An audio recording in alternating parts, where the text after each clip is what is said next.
श्री कृष्णाय नमः। श्री गोपीजनवल्लभाय नमः। श्रीमदाचार्य चरण कमलेभ्यो नमः। श्री गुसाई जी परम दयालवे नमः। श्री यमुना चतुर्भ्यां नमः। श्री गुरुवे नमः। श्री गुरुचरण कमलेभ्यो नमः। जय श्री कृष्ण। वार्ता प्रसंग एक। सो एक समय महाप्रसाद लेके वह बहू झरोखा में बैठी हती। श्री ठाकुर जी इनके बीरान की सीख करत हती। ता समय एक म्लेच्छ की दृष्टि वह झरोखा की ओर गई। तब वह स्त्री को मुख व म्लेच्छ ने देखियो। तब वाने पूर्व जन्म को संबंध जानियो। भाव प्रकाश।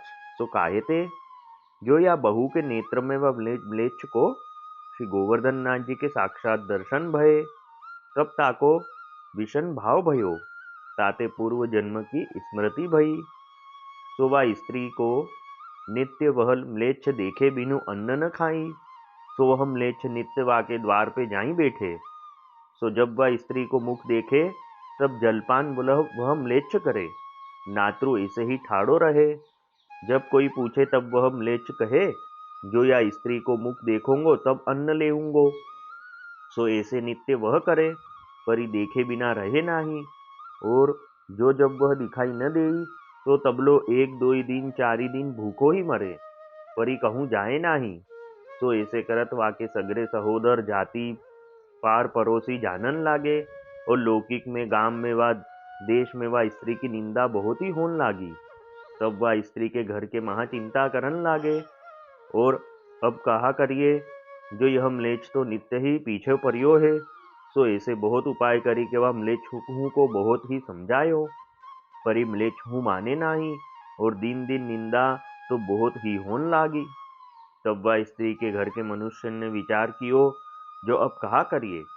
जो कहूँ परदेश में जाइए तो यह अपवाद मिटे।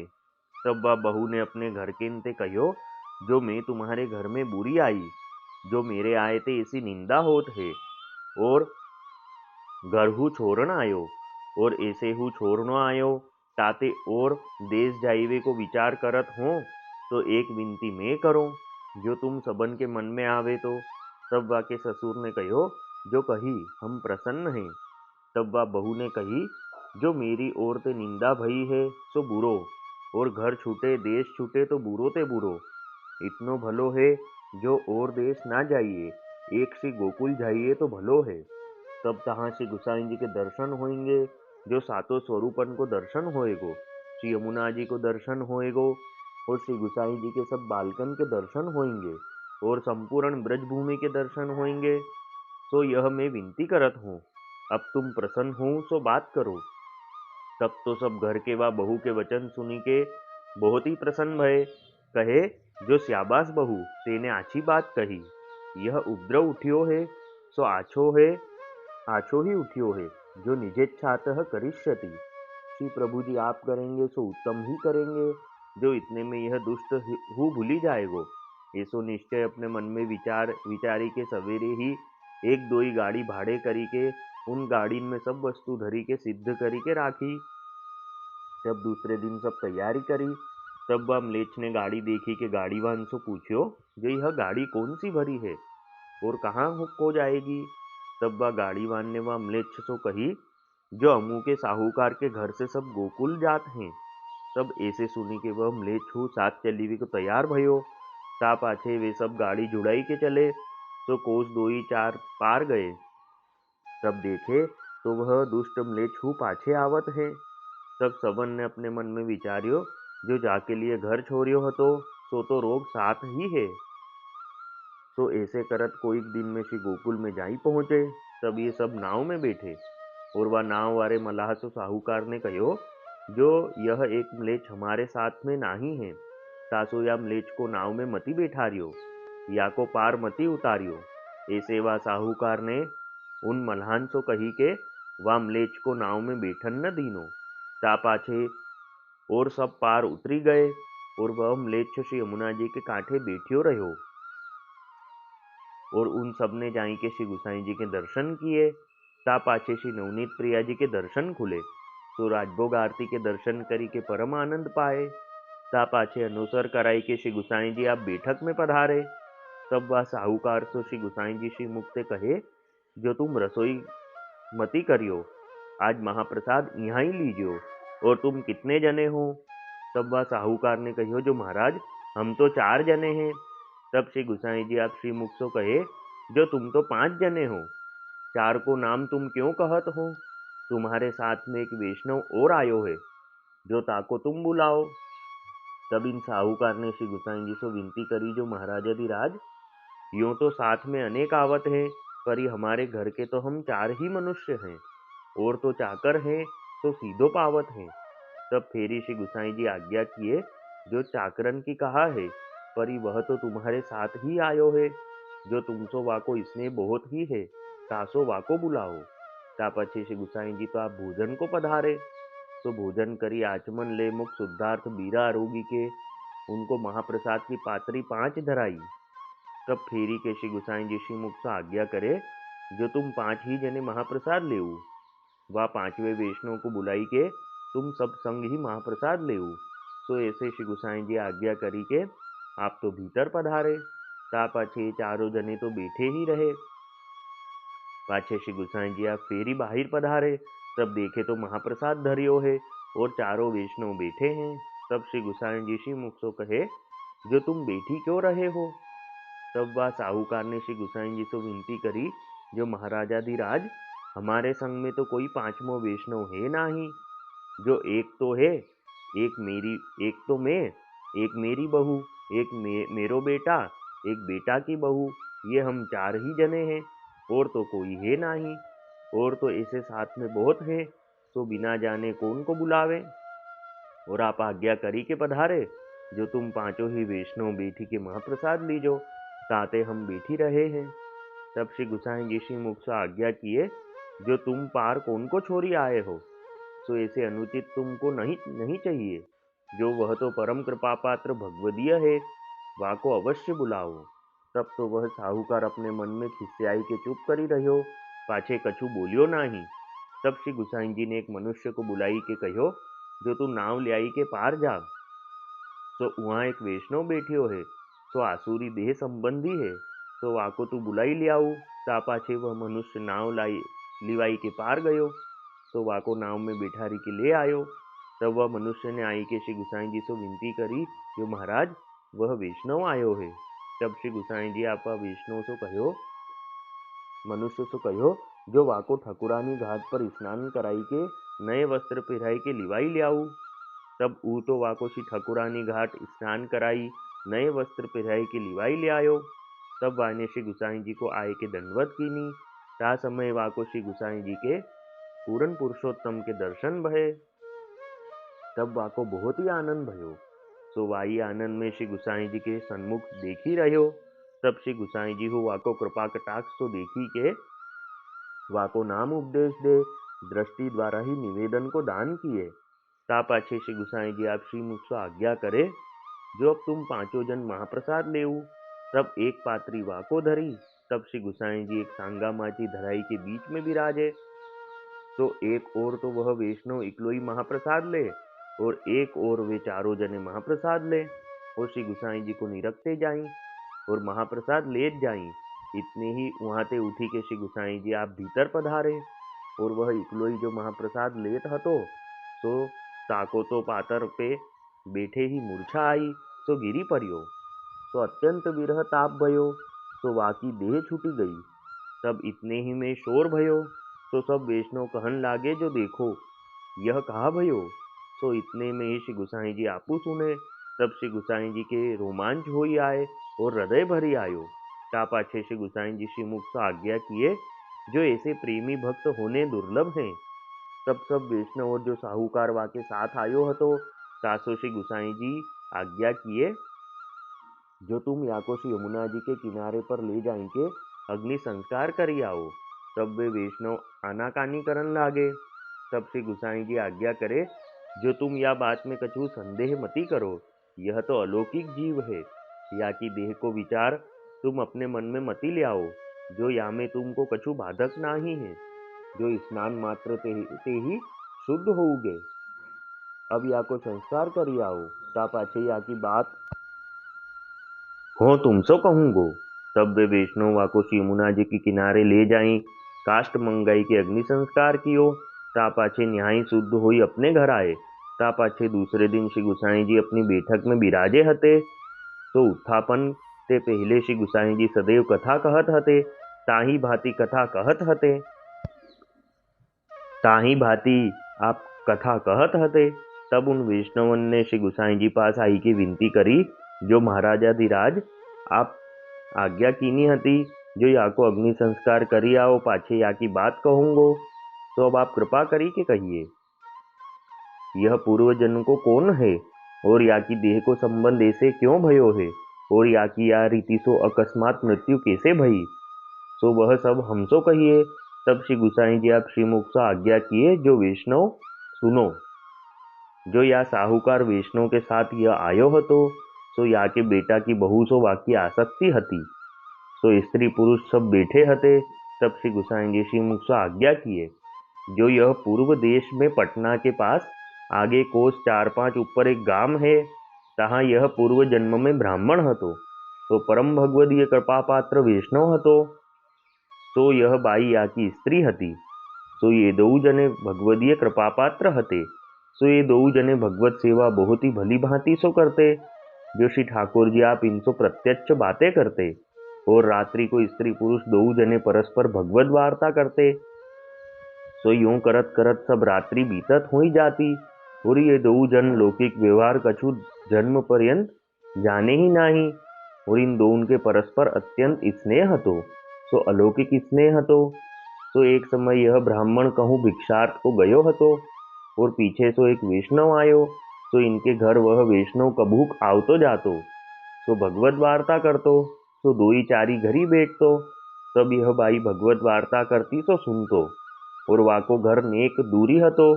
सो एक दिन वह वैष्णव आयो। तब वह बाई को पूछ्यो, जो तुम्हारो धनी कहाँ है। तब वह बाई ने कहो, जो धनी तो ये मंदिर में विराजे हैं, और जिनके भेले रहती हूँ, सो तो वे भिक्षा को गए हैं, सो अब आवेंगे, तुम बैठो। ता पाछे आसन डारी दियो। सो ता पर वह वैष्णव बैठियो। तब वह वैष्णव ने भगवत चर्चा या बाई सो करी। तब या बाई ने कुछ कछु संदेह पूछियो। तब वह वैष्णव ने कहो, जो बाई यह बात तो एकांत की है, और तुम्हारो घर रास्ता को है, सो को निकसत जात आवतो जातो सुनी ले तो भलो नाही है। तब वह बाई ने किवाड़ दे के आंगली मारी दई। ता पाछे वह वैष्णव ते वह बाई धीरे धीरे वार्ता करन लागी। तब इतने ही में वह बाई को पति आयो, तो देखे तो किवाड़ लगे हैं। तब वह बहुत ही पुकारियो। तब बाकी स्त्री ने किवाड़ खोले। तब वह ब्राह्मण घर में आए के देखे, तो वह वैष्णव एकांत में बैठियो है। तब वाको देखत ही वह ब्राह्मण के मन में दोष आयो। तब दो जनेन पर दोष भयो। तब ब्राह्मण ने अपने मन में विचारी, जो मेरी स्त्री की तो किशोर वय है, और यह वैष्णव हूँ नव यौवन है, और मेरे तो लौकिक संबंध को त्याग है, और मोसो यह स्त्री हूँ कहत है, जो मेरे तो या कार्य सो प्रायोजन नाही। और ये दो जने किवाड़ मारी के एकांत में ठोर में बैठे हैं, तो कछु भलाई नाही दिसत है। तो ऐसो अपने मन में विचार कियो। पाछे वह वैष्णव ने भगवत स्मरण करियो। परिवासो यह रोष करी के दोष लाई के बोलियो नाही। तब बाहु वैष्णव ने अपने मन में जानियो, जो या के मन में तो दोष आयो। ता पाछे वह वैष्णव तो अपने घर गयो। पाछे यह ब्राह्मण अपने घर में अपनी स्त्री सो खीजी के कहो, जो तुम दो जने किवाड़ मारी के कहा करत हते। तब वह स्त्री ने जो प्रकार भयो हतो सो सब भगवत वार्ता को कहो। भगवत वार्ता भई सो सब बाने अपने पति के आगे कही, परंतु या ब्राह्मण वैष्णव ने मानी नहीं। ता पाछे वह वैष्णव सो द्वेष राखत रह्यो। मिली बैठे श्री कृष्ण स्मरण करे, पर मन में द्वेष नाही मिटे। परंतु स्त्री ने तो पति सो प्रेम बहुत ही राख्यो हतो, अंतःकरण सो काहे ते, जो स्त्री ने पति सो प्रतिज्ञा करी हती, परी ब्राह्मण वैष्णव ने मानी नाही। तब केतेक दिनन में भगवत इच्छा ते वह ब्राह्मण वैष्णव की देह छूटी। तब वह म्लेच्छ भयो। भाव प्रकाश सो काहे ते, जो याने वैष्णव पर दोष बुद्धि कीनी, और तासो द्वेष कियो ताते म्लेच्छ योनि प्राप्त भई। तो जो को वैष्णव पर या प्रकार लौकिक बुद्धि करे ताको हीन योनि में जन्म लेनो पड़े, यह सिद्धांत जतायो। और वाकी स्त्री की देह छूटी तो यह बाई बैठी है, यह इनके पूर्व जन्म को वृत्तांत कहो।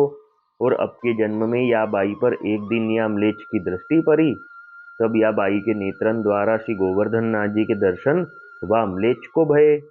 तो तब ही ते या को आरती भई, तो नित्य या स्त्री को देखे, तब या के नेत्रन में वाको श्री प्रभु जी के दर्शन हुई। और अलौकिक निमित्त तो वह नहीं देखे, तो ये लौकिक दुर्बुद्धि या बात को कहा जाने।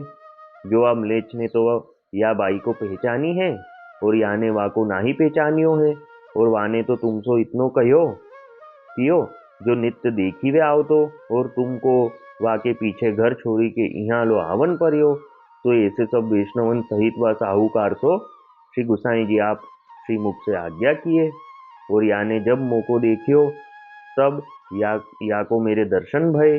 श्री स्वामिनी जी के भाव सो जैसे लीला में होई हैं तैसे ही भये हैं। ता पाछे जब हो भीतर गयो तब या को विरह करी के जो ताप उपज्यो सो मूर्छा आई। तो तभी या की देह छूटी। सो अब या म्लेच्छ को मेरी दृष्टि द्वारा संबंध भयो है, ताते यह लीला में पहुंच्यो। अब या को कछु कर्तव्य रह्यो नाही, और यह बाई को ज्ञान अजहू नाही है, ताते यह यहाँ अटकी है। तो लौकिक संबंधी देह के संगादि में या को मन अटक्यो है, तो वा को मद है। भाव प्रकाश यहाँ यह बड़ो संदेह है, जो या बहू के नेत्र में तो श्री गोवर्धन नाथ जी आप झलकत हैं, ऐसी यह भगवदीय है, तो या को अजहू ज्ञान ना ही भयो। और वह म्लेच्छ को या बहू के दर्शन मात्र ते अपने स्वरूप को ज्ञान भयो, ताको कारण कहा। कहा कहत हैं जो या बहू को श्री गुसाई जी की कृपा ते श्री गोवर्धन नाथ जी में प्रीति है, तो श्री गोवर्धन नाथ जी को ध्यान करत हैं, ताते श्री गोवर्धन नाथ जी इनके नेत्रन में झलकत हैं। परि देहादि में या की अलौकिक बुद्धि भई नाही, काहेते जो वाको वैष्णव को संग नाही है, सो वैष्णवन के संग बिनु यह बुद्धि प्राप्त न हुई। ताते या को देहादिक को लौकिक मद है, सो अलौकिक स्वरूप को ज्ञान होत नाही। और वह म्लेच्छ को दीनता भई, ताते श्री गुसाई जी की ऐसी कृपा भई जो तत्काल विरह ताप करी लीला में प्राप्त भयो। ताते भगवदियों को सदा से दैन्य राखनो, देहादि के दुस्संग से सर्वथा डरपत रहनो, और वैष्णवन को संग अहर्निश करनो, यह जतायो। तो या बाई को देह संबंधी मद अपने मन ते छूटेगो, तब यहू लीला में बाई के समीप ही पहुंचेगी।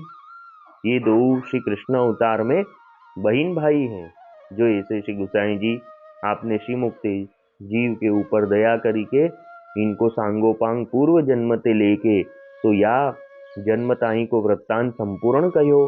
तब वह स्त्री को विरह ताप भयो, तो विरह ताप अत्यंत ही भयो। तो एक मुहूर्त में वह स्त्री हु की देह छूटी। तब वह साहूकार के बेटा की बहू भगवत लीला में जाई के प्राप्त भई। तब सब वैष्णव वाहु को संस्कार करी आए। तब वह स्त्री के देह संबंधी सो अनुग्रह करे के श्री गुसाई जी ने कहो, जो तुमको या को सूतक कछु लगे नाही, काहे ते जो ये दो परम भगवदीय भक्त हते, तो ये दो निकुंज रासादिक लीला में पहुंचे हैं, अब इनको कछु कर्तव्य रहो नाही है। ऐसे कहत ही हृदय भरी आयो। भाव प्रकाश सो ये दो लीला में श्री चंद्रावली जी के यूथ के हैं, तो बहू को नाम कामा है, ये भद्रा के राजस भाव को स्वरूप है, इनते प्रकटी हैं, ताते इनके भाव रूप हैं। और वह म्लेच्छ को नाम काम आतुरी है। सो ये दो श्री ठाकुर जी की सेवा में सदा तत्पर रहती हैं, निकुंज आदि संवारती हैं, दो उनको भाव मिलत हैं। तो दो श्री चंद्रावली जी की सहायक है, तो वह साहूकार के बेटा की बहू और म्लेच्छ श्री गुसाई जी के ऐसे कृपा पात्र भगवदीय हते, तिनके ऊपर श्री गुसाई जी आप सदा ही प्रसन्न रहते, जो कृपा करे के ऐसो महात्म्य दिखायो। ताते इनकी ऐसी वार्ता बहुत ही है, तो इनकी वार्ता को पार नहीं, ताते कहाँ ताही कहिए। अब वार्ता का संक्षिप्त सारांश हिंदी में।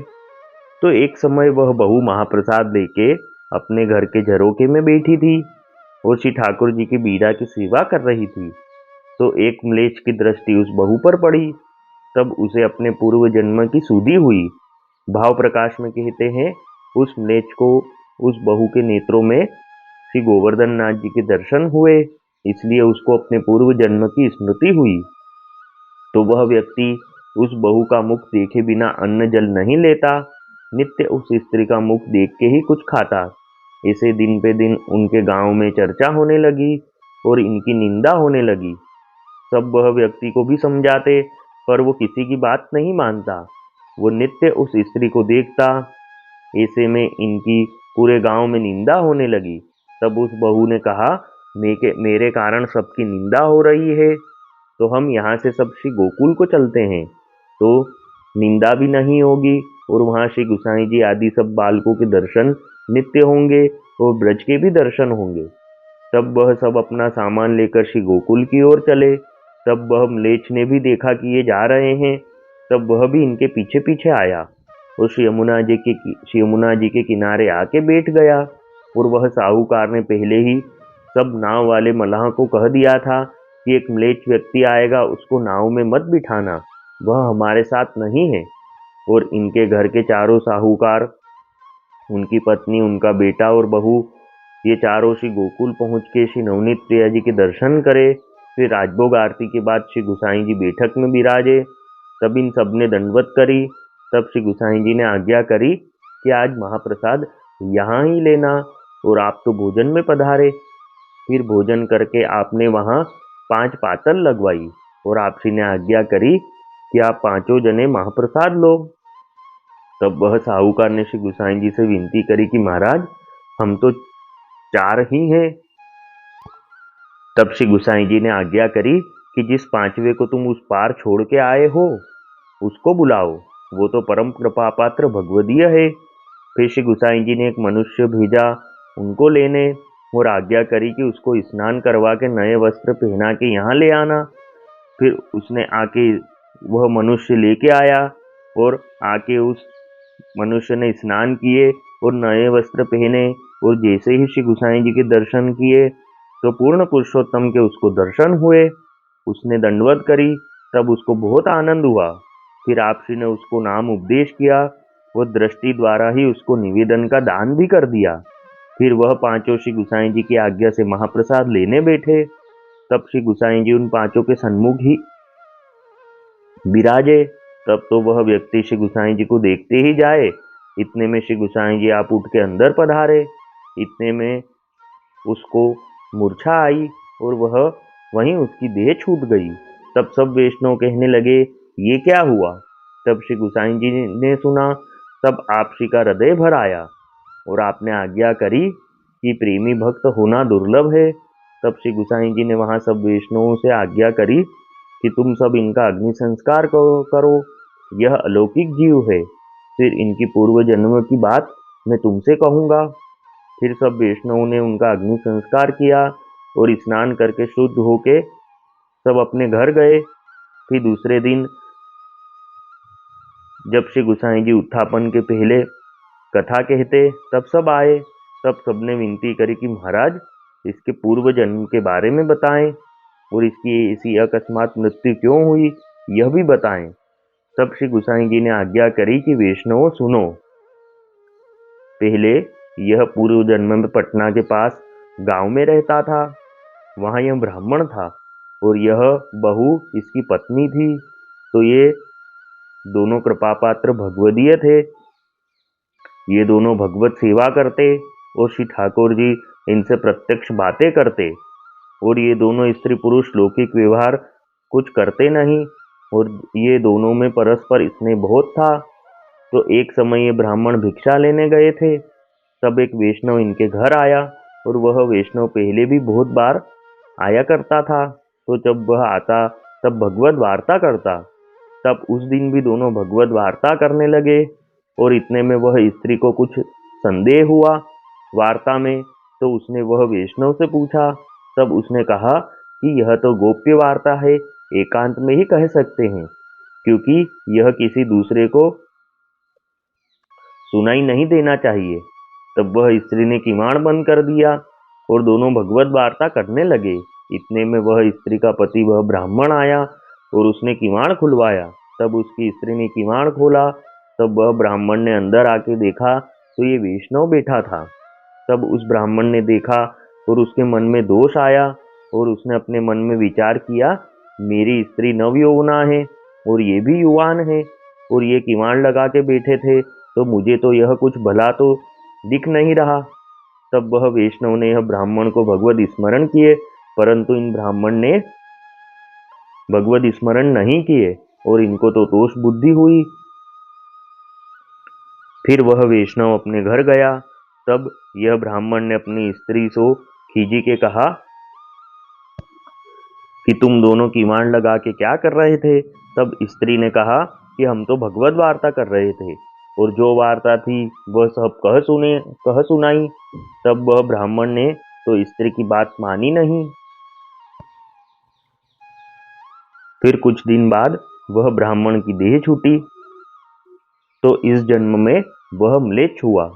भाव प्रकाश में कहते हैं क्यों? क्योंकि इन्होंने वैष्णव पे दोष बुद्धि करी थी, इसलिए अगले जन्म में इनको म्लेच्छ की योनि प्राप्त हुई।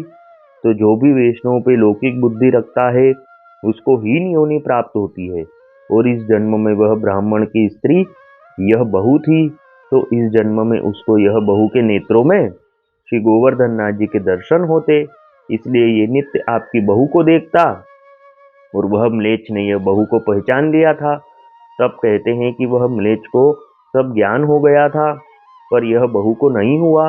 तब कहते हैं यह बहू का मन श्री गोवर्धन नाथ जी में है, परंतु इसकी बुद्धि अलौकिक नहीं है, इसलिए इनको ज्ञान नहीं हुआ। और जब यह बहू का देह संबंधी मद मन से छूटेगा, तब यह बहू भी लीला में उनके पास पहुंचेगी।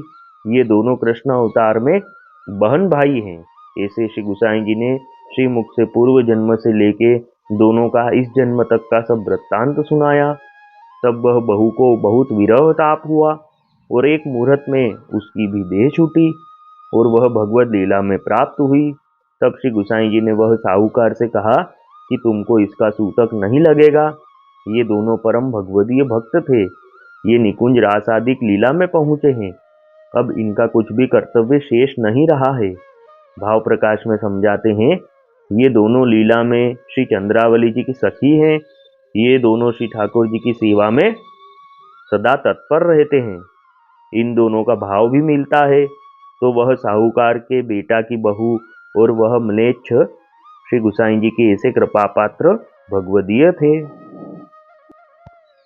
वल्लभी वैष्णव सदा सुहागी, जो श्री वल्लभ शरणे आवे सो पूरण बड़भागी। गल तुलसा की माला सोहे भाले तिलक रसाला, तापर वल्लभी मुद्रा सोहे मुख बोले गोपाला। तन मन धन वैष्णव पर वारू गाँव श्री गिरधर लाला, आज सभा में पूर्ण रहत हैं सूरदास नंदलाला। वल्लभी वैष्णव सदा सुहागी। जय श्री कृष्ण।